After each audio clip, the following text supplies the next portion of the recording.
हरिः ओम्। चंद्रमा मनसो जातचक्षुः सूर्यो अजायतः श्रोत्राद्वायुश्च प्राणश्च मुखादग्निरजायतः दीपो ज्योतिर्परब्रह्म दीपो ज्योतिः जनार्दन दीपो हरतु मे पापं पूजादीपनमोस्तुते। शुभं भवतु कल्याणं आरोग्यं सुखसम्पदम् आत्मज्योतिप्रकाशाय दीपज्योतिर्नमोस्तुते। भवदीपस्तसाक्षवे नमः। ओम।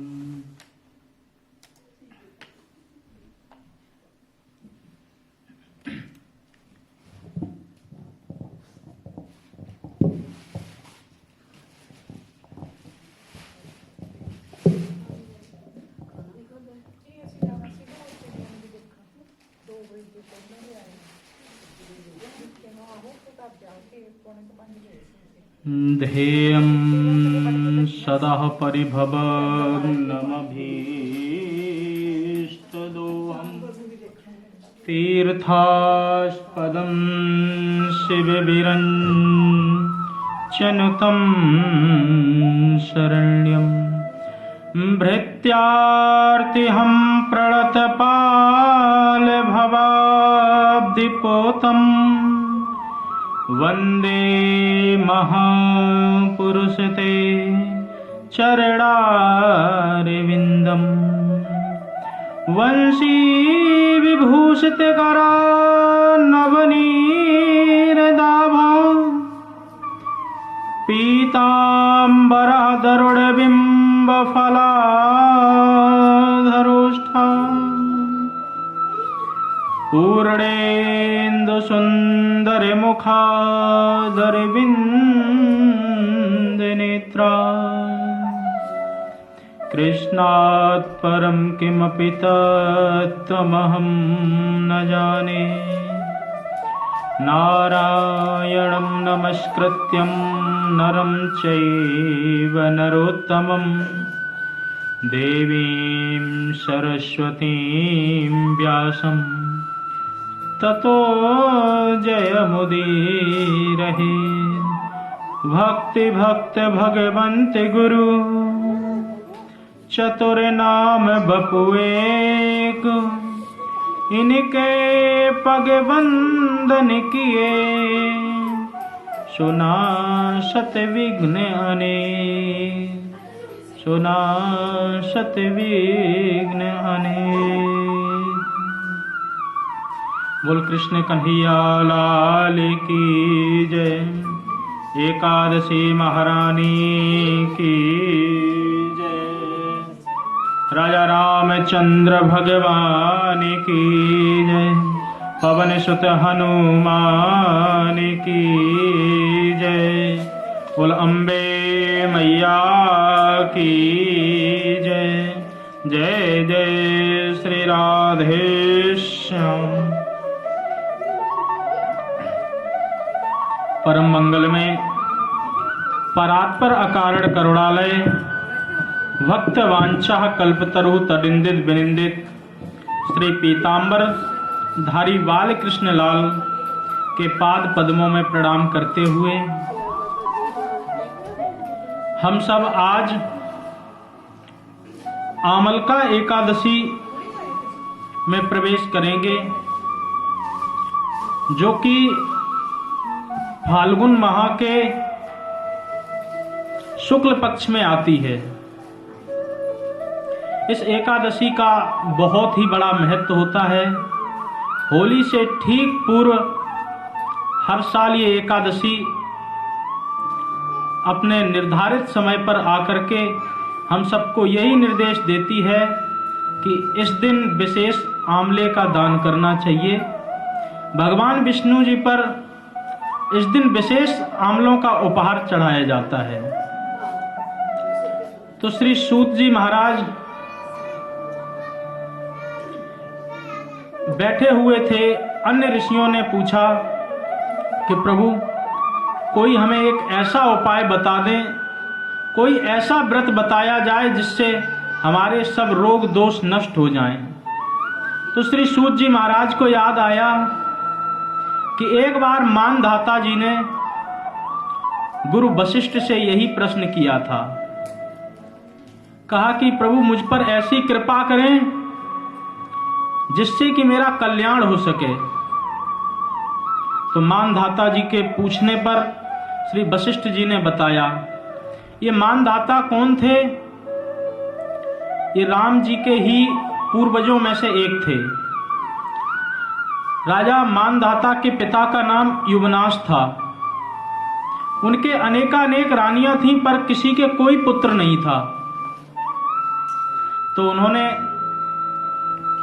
एक बार चमन ऋषि से प्रार्थना की कि प्रभु आपकी कृपा से घर में सब कुछ दिया हुआ है, परंतु एक भी पुत्र नहीं है, क्या किया जाए? तो चमन ऋषि ने कहा कि आप पुत्रेष्टि यज्ञ करवाएं, आपको पुत्र की अवश्य प्राप्ति होगी। चमन ऋषि जी के कहने पर राजा युवनाश ने यज्ञ करवाया और यज्ञ करवाते करवाते एक दिन यज्ञशाला में बैठे ही उनको नींद आ गई और नींद आकर के वो सोने लगे। जब रात्रि में अर्धरात्रि हुई, जब जागे तो जाग करके उनको बहुत तेज प्यास लगी थी। तो देखने लगे पानी कहाँ रखा, कैसे क्या पिया जाए। तो जब कहीं पानी नहीं दिखा तो एक वहां पर कलश रखा था, उस कलश का ही पानी वो पी गए।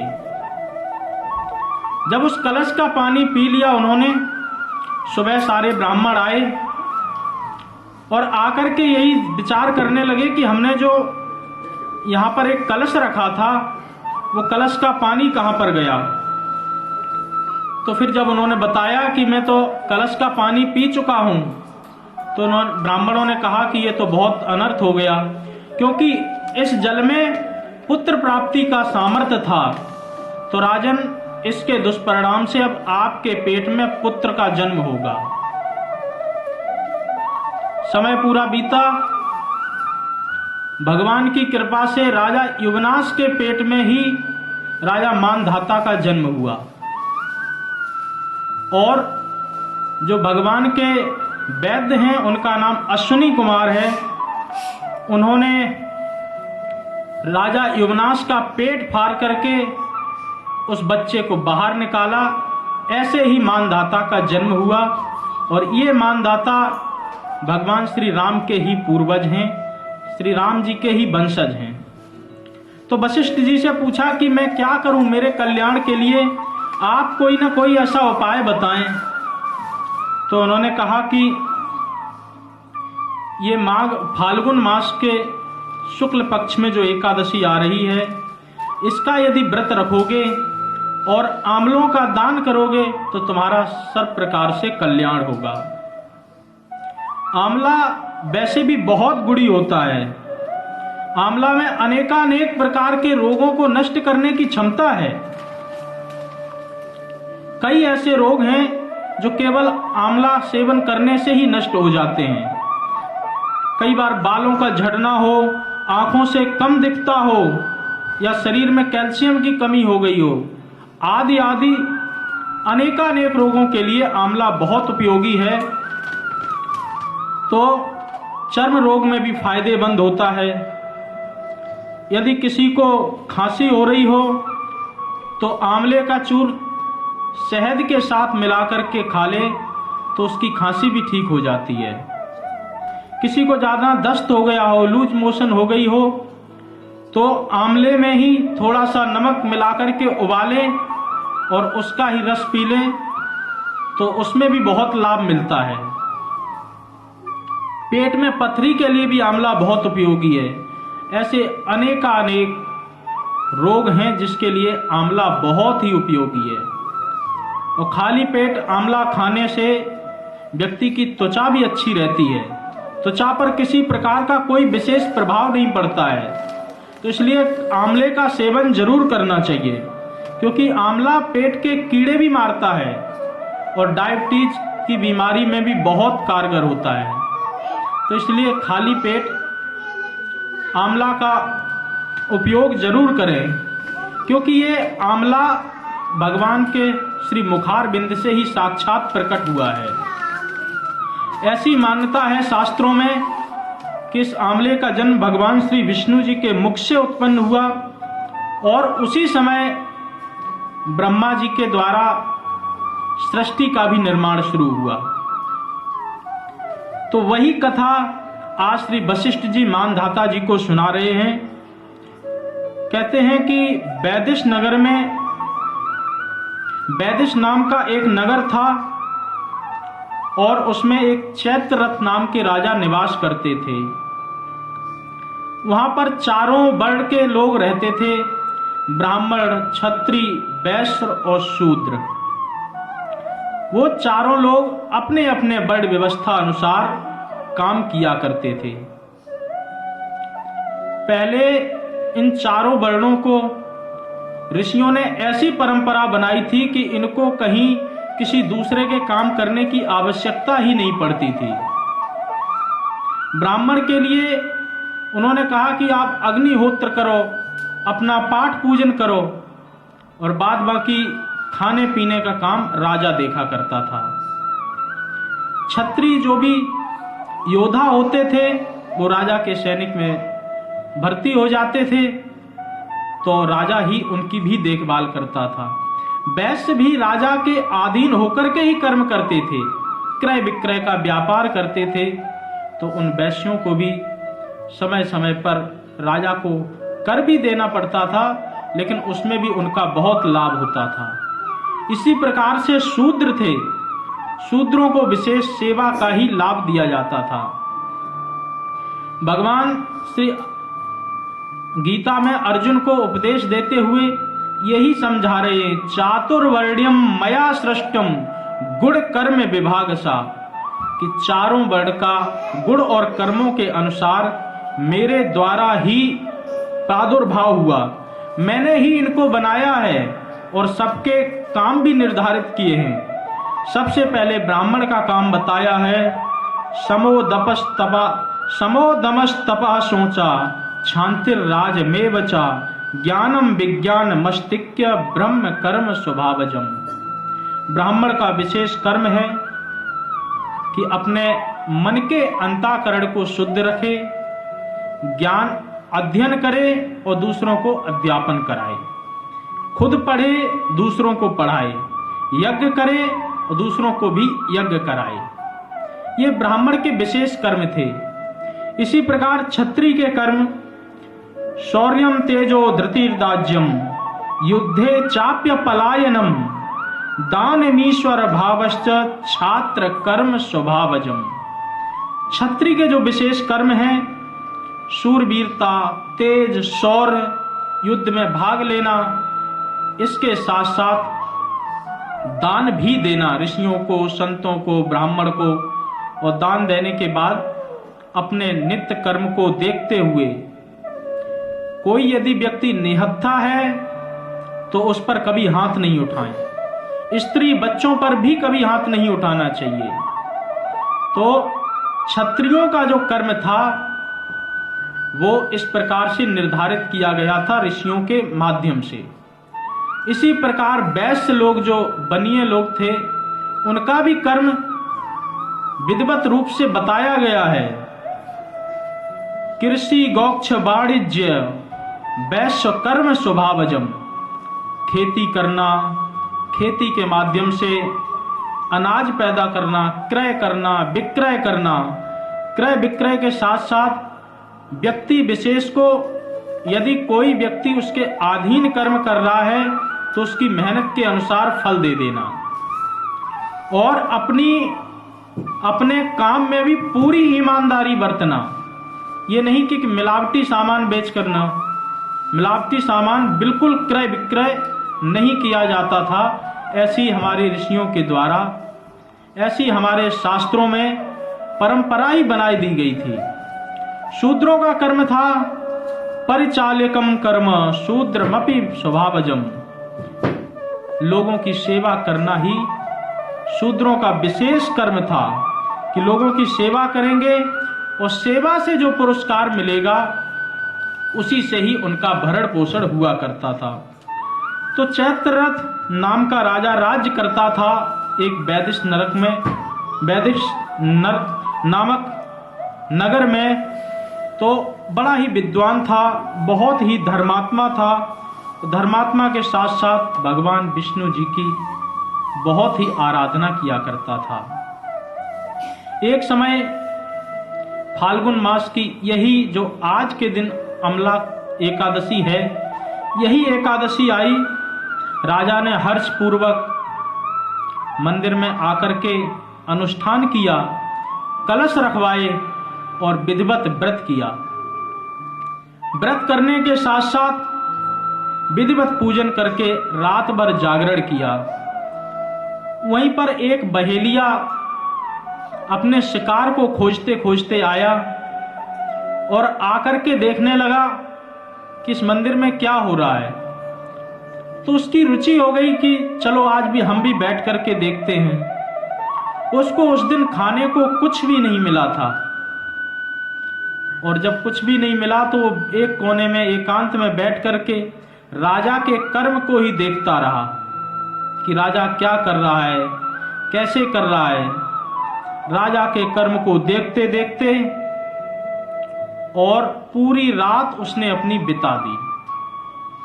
इस प्रकार से उसका अनजाने में ही एकादशी का व्रत हो गया और एकादशी की अर्चना वंदना हो गई। इसका परिणाम क्या हुआ? जब उस बहेलिया की मृत्यु हुई तो कर्म के अनुसार उसको नरक में जाना चाहिए था, क्योंकि किसी भी जीव जंतु के प्राण लेने का ये हमको अधिकार नहीं है। यदि जो भी जीव जंतुओं के प्राण लेता है, ऐसे इस प्रकार से 28 नरकों का वर्णन है। जैसे हमारी कानून व्यवस्था में लॉ होती है कि ये अपराध करोगे तो इसका ये दंड मिलेगा। इसी प्रकार श्रीमद् भागवत महापुराण में 28 प्रकार के ऐसे नरकों का विधान है। जो इस प्रकार के नरक कृत्य करता है, कर्म करता है, वो व्यक्ति ऐसे ऐसे नरकों में जाता है। तो कर्म के अनुसार उस बहेलिये को नरक में जाना चाहिए था, परंतु अनजाने में एकादशी का उसका व्रत पूर्ण हुआ, व्रत संपन्न हुआ, तो भगवान की कृपा से उसे एक ऐसे घर में जन्म मिला जो सर्व प्रकार से संपन्न था। ऐसा घर जहां पर उसका नाम विदुरथ रखा गया। विदुरथ नगर में बसुरथ रखा गया, और बसुरथ नाम में उसमें चतुरंगड़ी सेना भी थी उसके यहाँ पर, और बहुत धन धान्य था। 10,000 ग्रामों का वो पालन भी किया करता था, परंतु मन में कुछ अहंकार रहता था, क्योंकि उसके पास धन दौलत बहुत थी, और जहां धन दौलत ज्यादा बढ़ जाती है वहां पर किसी न किसी प्रकार से कोई ना कोई दोष आ ही जाता है। तो धन अधिक होने से 15 प्रकार के दोष बताए गए हैं कि जहां पर धन अधिक होता है वहां 15 प्रकार के दोष आते हैं। स्तेयं हिंसा नृतं दंभ कामा क्रोधा स्मयो मदा भेदो वैरमवश्वासा संस्पर्धा व्यसनानि च एते पंचदशानर्था मर्दमूला मता नृणाम। पंचदश माने होता है 15। जिस व्यक्ति के पास ज्यादा धन होगा तो स्तेयम माने होता है चोरी। जिस व्यक्ति के पास ज्यादा धन होगा वो चोरी जरूर करेगा। आप सब सोच रहे होंगे कि जब उसके पास इतना धन है तो वो चोरी क्यों करेगा? अरे भाई, वो हम ऐसे धन की चोरी नहीं करेगा, परंतु सरकार से तो उसको चोरी करना ही पड़ेगा। उसको बताना पड़ेगा कि असली फाइल तो अंदर रखी है, दूसरी फाइल ऐसी बनाओ, क्योंकि इनकम टैक्स का डर है। तो सरकार से तो उसको चोरी करनी ही करनी पड़ेगी। दूसरा है हिंसा। जिस व्यक्ति के पास में धन ज्यादा होता है उसका स्वभाव भी हिंसावान हो जाता है। नौकरों पर वह हिंसात्मक वृत्ति से ही बर्ताव करता है, उनको बुरी तरह डांटता है और डांट करके उनको ये दिखाना चाहता है कि हमारे पास इतना धन है और तुम हमारे नीचे काम करने वाले हो। बाद बाकी अन्य रूप से नौकरों की मदद कर देना चाहिए, परंतु यदि कोई आपके नीचे काम कर रहा है तो उस पर इस प्रकार से व्यवहार नहीं करना चाहिए, क्योंकि आज भगवान ने यदि आपको दिया है तो कल ले भी सकते हैं। भगवान जब भी देते हैं छप्पड़ फाड़ करके देते हैं, ये कहावत आप सबने सुनी होगी। एक राजस्थान के महाराज हुए पीपाजी महाराज, उनकी पत्नी का नाम था सिया सहचरी। राजा ही थे, धीरे धीरे उनको वैराग्य हो गया। जब वैराग्य हुआ तो उन्होंने कहा कि चलो सब कुछ छोड़ करके हम अपने तपस्या करने चलते हैं। जंगल में गए, जंगल में जाकर के एक कुटिया बना करके रहने लगे। एक दिन ऐसे ही घूमने के लिए चले गए और किसी पेड़ के नीचे बैठ करके उन्होंने ऐसे ही मिट्टी को खोदना शुरू किया तो उनको वहां सोने का कलश दिख गया जो कि मोहरों से भरा हुआ था। सोचने लगे पीपाजी महाराज के प्रभु भी कैसी कृपा करते हैं, हम ये सब कुछ छोड़ करके आए, उसके बाद भी लगता है परमात्मा हमारी परीक्षा लेना चाहते हैं कि अभी हमारे अंदर धन की वृत्ति है या नहीं है। तो उन्होंने वैसे ही वहीं पर ढक दिया और रात्रि में आकर के घर में विश्राम करने लगे। उसी रात में उनके घर चोर आ गए तो वो अपनी पत्नी को बता ही रहे थे कि परमात्मा की ऐसी कृपा कि आज हमें वहां पर एक ऐसा कलश मिला जिसमें मोहरें बहुत सारी भरी हुई थीं।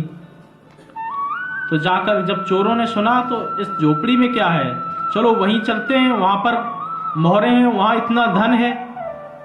तो चोर जब गए तो वहां देखा तो वहां वास्तव में कलश था और कलश जब खोल करके देखा तो दुनिया भर के सांप बिच्छू निकलने लगे उसमें से। सोचने लगा कि बाबा बहुत चालाक है, इसने जान लिया होगा कि मैं चोरी करने आया हूं, तो इसने सोचा कि ऐसी जगह इनको भेजा जाए जहां पर सांप बिच्छू काट ले और इसकी मृत्यु हो जाए, तो हम भी उससे बदला लेंगे। तो उस कलश को का मुंह बांध करके ले आए और छत पे चढ़ करके छप्पड़ को फाड़ करके वहां से कलश को उल्टा कर दिया ताकि सांप बिच्छू इस बाबा जी को खा लें और ये मर जाए। परंतु परमात्मा की ऐसी कृपा हुई कि जैसे ही कलश उल्टा तो मोहरें झरझर झरझर झर मोहरें गिरने लगी उनके ऊपर। तभी से ही ये कहावत पड़ गई कि भगवान देता है तो छप्पड़ फाड़ के देता है। हम सब लोग सिर्फ इतना ही कहते हैं कि भगवान देता है तो छप्पड़ फाड़ के देता है, परंतु इसके आगे की भी कहावत है कि भगवान जब लेता है तो थप्पड़ मार के लेता है। बोलो राधे राधे। तो जहां पर धन ज्यादा होता है वहां पर ये 15 प्रकार के अनर्थ होते हैं। पहला स्तेयम चोरी है, दूसरा हिंसा है, हिंसात्मक वृत्ति हो जाती है। तीसरा है अनृतम, झूठ बोलना। जिसके पास धन ज्यादा होता है वो कई बार झूठ भी बोलता है। जैसे आपके पास धन ज्यादा है और आपको पता चल जाए कि दूसरा व्यक्ति धन मांगने के लिए आया है और इससे वापस भी नहीं मिलेगा, तो फिर आपको कहना ही पड़ेगा कि तुझे धन की पड़ी है, यहां हमारे पास जहर खाने तक को पैसे नहीं है, क्योंकि आपको पता है इससे वापस मिलेगा ही नहीं, तो आप उसको भी धन नहीं देंगे। चौथा है दंभ। दंभ का मतलब होता है जैसा है वैसा न दिखा करके दूसरे तरीके का बर्ताव करना। दो प्रकार के लोग होते हैं, किसी के पास तो कुछ दबा के रखते हैं जिनके पास होता है, और जिनके पास नहीं होता है वो शो ऑफ करते, दिखाते फिरते हैं कि इतने करोड़ तो उससे लेने, इतने वहां लेने, और जब देखा तो कुछ भी नहीं। दंभ का मतलब होता है कि जैसा है वैसा न दिखा करके उसको ढक लेना, दूसरे तरीके से दिखाना। एक उदाहरण से समझते हैं दंभ को। एक घर में एक आदमी अकेला सो रहा था और उस घर में भी चोर आ गए। 4-5 चोर आए और वो सोते सोते जाग गया। उसने देखा कि ये 4-5 चोर हैं, मैं अकेला हूं, क्या करूं? तो वो झूठे में ही नाम लेने लगा, अरे भाई पप्पू देख क्या खटपट हो रही है। उसने 4-5 ऐसे नाम लिए, घर में कोई नहीं था, वो अकेला ही था। जब 4-5 लोगों के नाम लिए, कहा देखो क्या खटपट हो रही।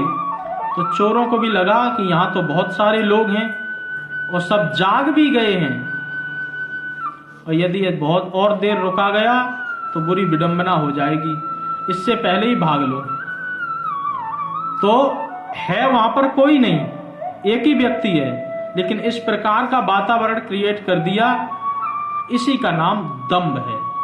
जैसा है वैसा न दिखा करके दूसरा व्यवहार करना। तीसरा है काम।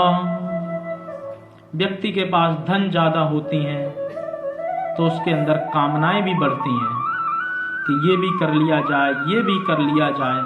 कामनाओं को भी बहुत ज्यादा जन्म देती हैं। तीसरा है क्रोधा।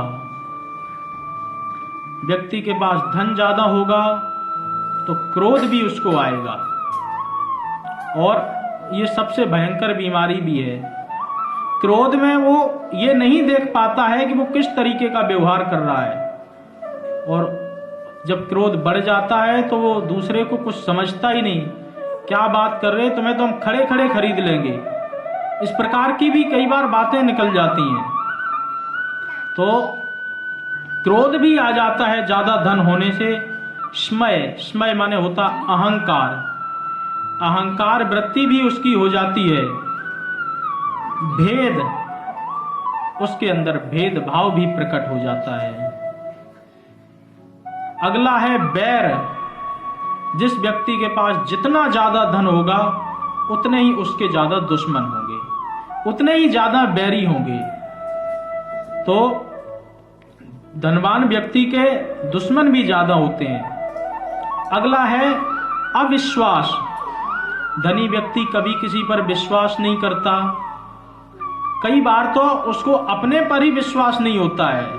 अरे यहां रखे तो थे पैसे, कहां गए हैं, रख करके खुद ही भूल जाएगा। उसके बाद भी दूसरे पर शंका करने की उसकी आदत पड़ जाती है। तो व्यक्ति जो ज्यादा धनी होता है वो कभी कभी विश्वास को भी खो देता है और अविश्वास की तरफ चला जाता है। अगला है संस्पर्धा। कंपटीशन बना ही रहता है कि क्षेत्र में तो हम इतने लेवल पे आ गए हैं, एक फलाने अंबानी जी भी हैं, उनके बराबर हम कब पहुंचेंगे। तो इस प्रकार से उसके अंदर संस्पर्धा भी बनी रहती है, कंपटीशन भी होता रहता है। और आगे कहा व्यसनानी। व्यसनानी में बहुवचन लगाया है, तो इससे व्यसन होता है जुआ खेलना, मदिरापान करना और दुराचार करना। इस प्रकार से ये 15 अनर्थ हो गए। पहला है चोरी करना, दूसरा हिंसा आ जाती है, अन्यतम झूठ बोलना, दंभ, काम, क्रोध, अहंकार, नशा, भेदभाव और बैर, अविश्वास और कंपटीशन, और व्यसनानी में जुआ और मदिरापान, दुराचार आदि। इस प्रकार से 15 अनर्थ आ जाते हैं जब व्यक्ति के पास में धन ज्यादा हो। इसीलिए श्री भरत जी महाराज जब प्रयागराज में पहुंचे तो यही प्रार्थना करने लगे कि अर्थ न धर्म न काम रुचि, गति न चहू निर्वाण, जन्म जन्म रति राम पद, एहि वरदान न आन। वैसे तो नियम है धर्म अर्थ काम मोक्ष। परंतु भरत जी सबसे पहले अर्थ का नाम ले रहे, कह रहे हम धर्म को कैसे छोड़ सकते हैं। अगर हमें छोड़ना है तो सबसे पहले इस अर्थ को छोड़ें, क्योंकि इसी अर्थ के कारण ही हमारी अयोध्या में इतना बड़ा अनर्थ हुआ। क्योंकि केकई भरी मंथरा दासी, भरत ही राज राम बनवासी। अर्थ की कामना थी केकई को, इसीलिए तो भरत जी के लिए इतना बड़ा साम्राज्य मांग लिया और भगवान जो साक्षात हैं उनको वन में भेज दिया। तो सबसे पहले हम इस अर्थ को ही त्यागते हैं, ताकि इस अर्थ के कारण अब कोई दूसरा अनर्थ ना हो। यदि व्यक्ति के पास फिर भी धन ज्यादा बढ़ जाए तो धन का अनेकानेक शास्त्रों में दान का विशेष वर्णन है, क्योंकि दान करने से और हर एक जिस चीज से आप दान करोगे उसका विशेष महत्व होता ही है। पग पवित्र तीर्थ किए, कर पवित्र किए दान, मुख पवित्र हरि भजन से होए त्रिविध कल्याण। यदि जब आप मंदिरों में आते हैं या किसी देव स्थान में जाते हैं या कहीं भी तीर्थ स्थान में जाते हैं तो आप जितने पग चलते हैं, यहाँ तक कि गंगा जी के लिए तो कहा गया गंगा गंगम सयो भूयात योजना नाम शतैरपि। बोले जितने जितने पग हम चल करके गंगा जी जाते हैं उतने उतने एक पग में हमें एक राजसू यज्ञ का फल मिलता है।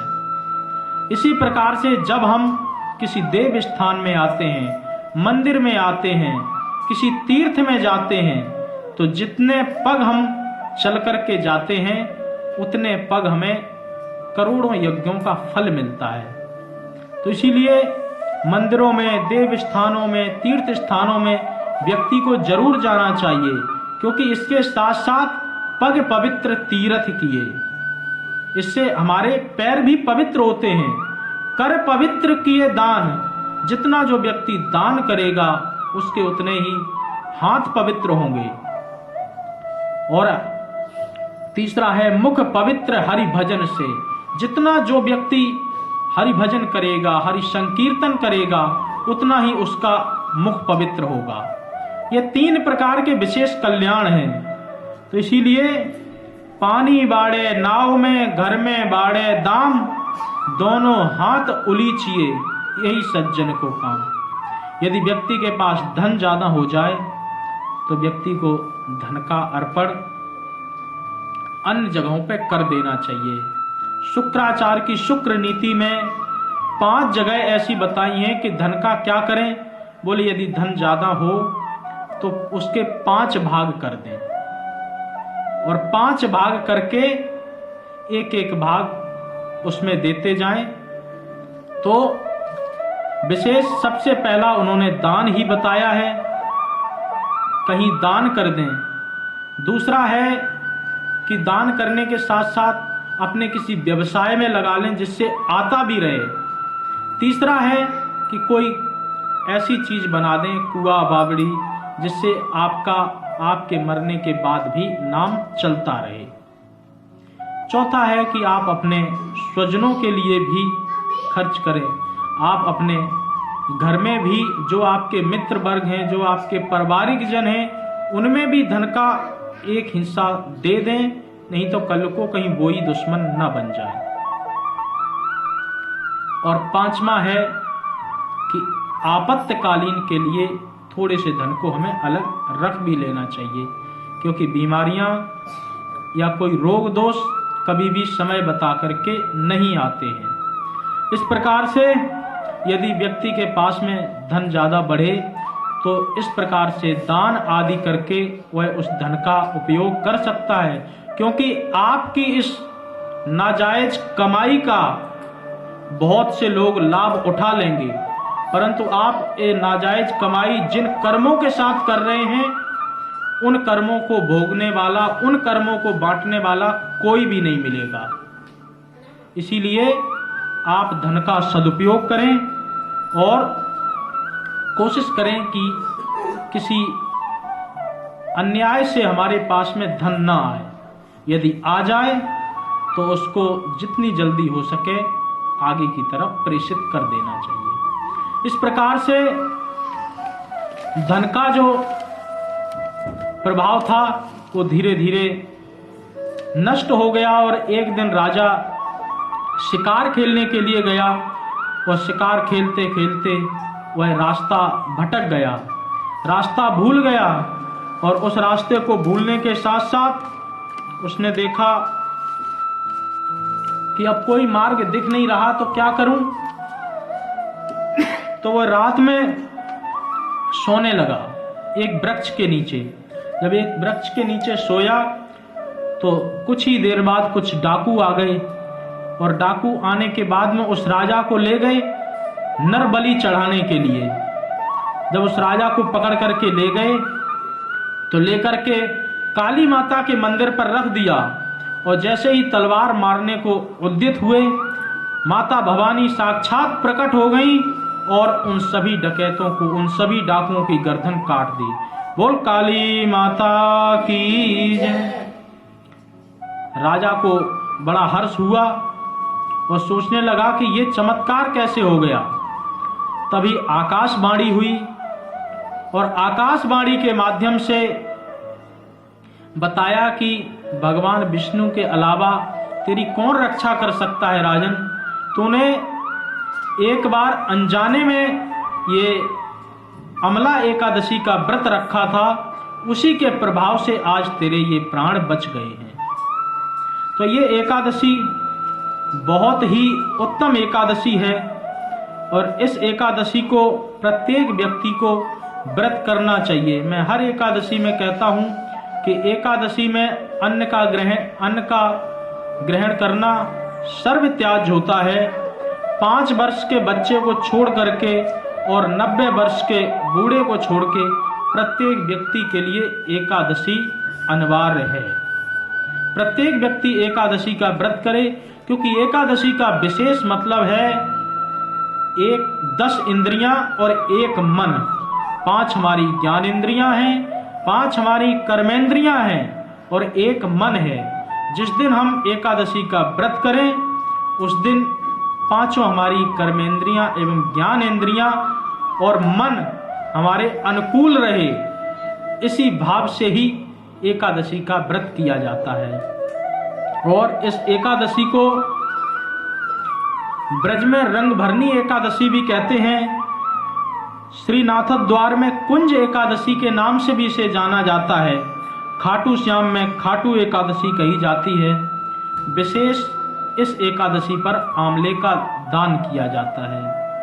वैसे ही आज 2-3 प्रोग्राम होने की वजह से समय सीमा का अतिक्रमण हो गया है, तो आज की कथा का हम यहीं विश्राम करते हैं। अगली कथा एकादशी के दिन ठीक 5 बजे प्रारंभ हो जाएगी, तो आप सब आकर के एकादशी की कथा श्रवण करें, क्योंकि ये कथा ही जीव की व्यथा नष्ट कर सकती है। और कथा के सुनने से एक नहीं अनेकानेक लाभ हैं। जैसे कि एक जंगल में ही शिकारी और शेर दोनों हैं, तो शिकारी शेर की खोज में रहता है, तो किसी न किसी दिन वो शिकारी का तीर शेर को लग ही जाता है। इसी प्रकार आप लोग मंदिर में आए और मंदिर में कथा के माध्यम से कोई ना कोई ऐसी बात परमात्मा की कृपा से निकलेगी जो आपके हृदय में सीधी उतर जाएगी और उससे आपका कल्याण भी हो जाएगा। इन्हीं शब्दों के साथ में आज की कथा का यहीं विश्राम करते हैं। बोले एकादशी महारानी की जय, बांके बिहारी लाल की जय, अम्बे मैया की जय, जगदम्बे माता की जय। जय जय श्री राधे श्याम। आरती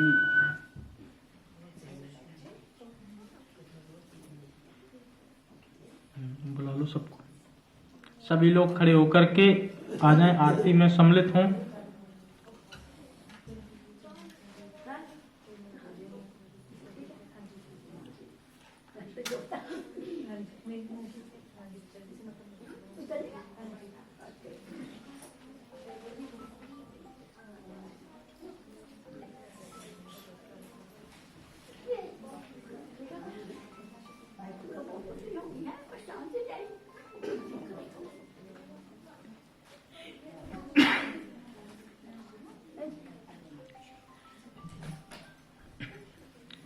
श्री बांके बिहारी तेरी आरती गाऊं, कुंज बिहारी तेरी आरती गाऊं, आरती गाऊं प्यारे तुमको मनाऊं, आरती गाऊं प्यारे तुमको मनाऊं, श्री बांके बिहारी तेरी आरती गाऊं, मोरे मुकुट तेरे शीश पे सोए, मोरे मुकुट तेरे शीश पे सोए, प्यारी बंसी तेरो मन मोहे, प्यारी बंसी तेरो मन मोहे, देख छवि बलिहारी में जाऊं, श्री बांके बिहारी तेरी आरती गाऊं, चरणों से निकली है गंगा प्यारी, चरणों से निकली है गंगा प्यारी, जिसने सारी दुनिया तारी, जिसने सारी दुनिया तारी, उन चरणों में मैं शीश झुकाऊं, श्री बांके बिहारी तेरी आरती गाऊं, आरती गाऊं प्यारे तुमको मनाऊं, आरती गाऊं प्यारे तुमको मनाऊं, बांके बिहारी तेरी आरती गाऊं, श्री हरिदास के प्यारे तुम हो, श्री हरिदास के प्यारे तुम हो, मेरे जीवन धन भी तुम हो, मेरे जीवन धन भी तुम हो, तेरी छवि पे मैं बलि बलि जाऊं, श्री बांके बिहारी तेरी आरती गाऊं, आरती गाऊं प्यारे आपको मनाऊं, आरती गाऊं प्यारे आपको मनाऊं, श्री बांके बिहारी तेरी आरती गाऊं, कुंज बिहारी तेरी आरती गाऊं, श्री बांके बिहारी तेरी आरती गाऊं। हरि ओम कर्पूर गौरम करुणावतारम संसारे सारम भुजगेन्द्रहारम सदा वसंतम हृदयारविंदे भवम भवानी सहितं नमामि, त्वमेव माता च पिता त्वमेव, त्वमेव बन्धु च सखा त्वमेव, त्वमेव विद्या द्रविणं त्वमेव, त्वमेव सर्वं मम देव देव, त्वमेव सर्वं मम देव देव। हरि ओम। भगवान को आरती दे रहे हैं। भगवान को आरती देके जल्दी दे रहे हैं।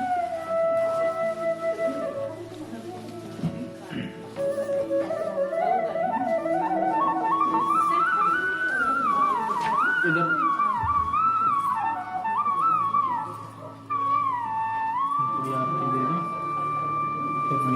उसके बाद